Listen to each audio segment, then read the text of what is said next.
আপনার সাথে কি কখনো এমন হয়েছে যে আপনি কোনো একটা রেস্টুরেন্টে খেতে গেলেন আর আপনাকে একটা ২০ পাতার একটা মেনু ধরে দেওয়া হলো যথারীতি। অথবা ধরেন যে আপনি একটা শার্ট কিনবেন বলে দোকানে ঢুকলেন।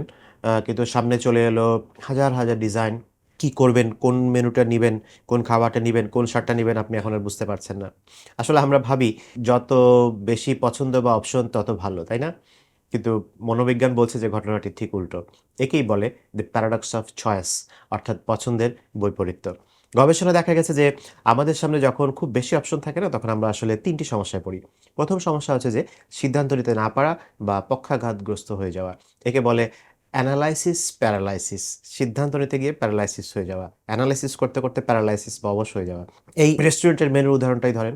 আপনার কি মনে পড়ে যে শেষ কবে এমন বিশাল মেনু দেখে অর্ডার নিতে ১০ মিনিট পার করে দিয়েছেন?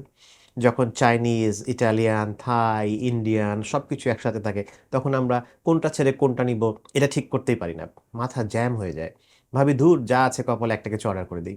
অথবা আমরা সবচাইতে পরিচিত বা সেফ অপশনটাই বেছে নিই, নতুন কিছু ট্রাই করার আর রিস্কই নেই না। হয় না এরকম? এই বিষয়ের উপর একটা বিখ্যাত গবেষণা আছে জ্যাম স্টাডি নামে। একটা দোকানে একদিন ২৪ টা জ্যাম মানে একদিন ২৪ রকমের জ্যাম টেস্ট করতে দেওয়া হলো। আরেকদিন মাত্র ৬ রকমের জ্যাম বা জেলি। কি হয়েছিল জানেন? যখন ২৪ রকমের জ্যাম ছিল, তখন ভিড় বেশি হলেও কিনেছে মাত্র ৩% লোক। আর যখন ৬ রকমের মাত্র জ্যাম ছিল, তখন ৩০% লোকই মানে জ্যাম কিনেছে। এরকম একটা স্টাডি আরকি। অর্থাৎ অপশন বেশি থাকাটা আসলে বিক্রি কমিয়ে দিয়েছিল। আপনার অনলাইন শপিং কার্টে এমন অনেক কিছু জমা হয়ে আছে যা আপনি কিনবেন ভাবছেন, কিন্তু কোনটা বাদ দিয়ে কোনটা কি ফাইনাল করবেন দ্বিধায় আর কেনাই হচ্ছে না। এটাই হলো ডিসিশন প্যারালাইসিস বা অ্যানালাইসিস প্যারালাইসিস। সিদ্ধান্তের পর আরেকটি সমস্যা হচ্ছে যে সিদ্ধান্তের পর কম সন্তুষ্টি বা আফসোস। ধরুন আপনি অনেক ঘেটে ঘুটে একটা নতুন মোবাইল কিনে ফেলেছেন। শত, শত মডেল, হাজার, হাজার রিভিউ দেখার পর আপনি একটা ফাইনাল করলেন। কিন্তু ফোনটা হাতে পাওয়ার পর মনে হচ্ছে যে আপনি কি পুরোপুরি মানে খুশি হতে পারছেন না। এরকম মনে হচ্ছে নাকি? সত্যি করে বলুন তো, ফোনটা কেনার পরও কি আপনার কাছে মনে হয় না যে, ইস! ওই মডেলটা কিনলেই বুঝি ভালো হতো, ক্যামেরাটা মনে হয় আরেকটু ভালো হতো। এরকম হয় অনেক সময় কিন্তু। যখন অপশন আসলে অনেক বেশি থাকে, তখন আমাদের প্রত্যাশা আসলে অনেক বেড়ে যায়। আমরা ভাবি যে এত কিছুর মধ্যে যেহেতু একটা বেছে নিয়েছি এটা নিশ্চয়ই পারফেক্ট হবে। কিন্তু কোনো কিছুই আসলে পারফেক্ট নয়। ফলে আমরা যা কিনেছি সেটার ভালো দিকগুলো দেখার বদলে আমরা আসলে অন্য যে অপশনগুলো ছেড়ে এসেছি, সেগুলোর ভালো দিকগুলো নিয়ে আফসোস করতে থাকি। কি জানি কি মিস করলাম? এই ভাবনাটা আমাদের সন্তুষ্টি কমিয়ে দেয় আসলে।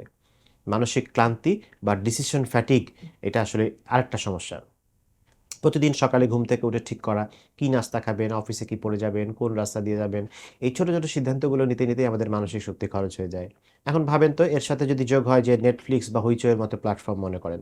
আমরা জীবনের কত ঘন্টা কেটে গেছে আমাদের যে এটা ঠিক করতে যে আপনি কোনটা দেখবেন, কোন সিরিজ দেখবেন, কোন মুভি দেখবেন।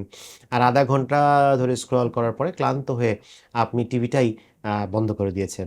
বা ধরেন যে কি খাবার অর্ডার করবেন আপনি ফুডপান্ডা পাঠাতে চেষ্টা করছেন। কোনটা নাকি এটাও মনে চায়, ওটাও মনে চায়। শেষ পর্যন্ত খাইলেন না। বাসায় যা আছে একটা কিছু খেয়ে বসে থাকলেন। এটা হচ্ছে ডিসিশন ফ্যাটিগ। এত বেশি অপশন আমাদেরকে আসলে আমাদের মস্তিষ্ককে ক্লান্ত করে ফেলে। দিনের শেষে যখন কোনো গুরুত্বপূর্ণ সিদ্ধান্ত নেওয়ার সময় আসে, তখন আমাদের আর মানসিক জোর থাকে না। আমরা ভুল বা সহজ সিদ্ধান্ত চট করে নিয়ে ফেলি। তাহলে কি বেশি অপশন থাকাটাই সবচেয়ে খারাপ? ঠিক তা নয়। আসলে অতিরিক্ত অপশন নিশ্চিতভাবেই আমাদেরকে অসুখী করে তোলে। এটা আমাদের সময় নষ্ট করে, আমাদের মনে দ্বিধা তৈরি করে এবং আমরা সন্তুষ্টি কমিয়ে দেই। এর সমাধান হলো যথেষ্ট ভালো বা গুড এনাফ নীতিতে বিশ্বাস করা।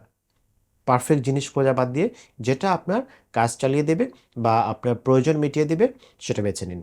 জীবনটা অনেক সহজ হয়ে যাবে দেখবেন। পরের বার যখন হাজারটা অপশনের মধ্যে হারিয়ে যাবেন, শুধু নিজেকে জিজ্ঞাসা করবেন আপনার আসলে কোনটা প্রয়োজন। দেখবেন সিদ্ধান্ত নেওয়াটা অনেক সহজ হয়ে গেছে।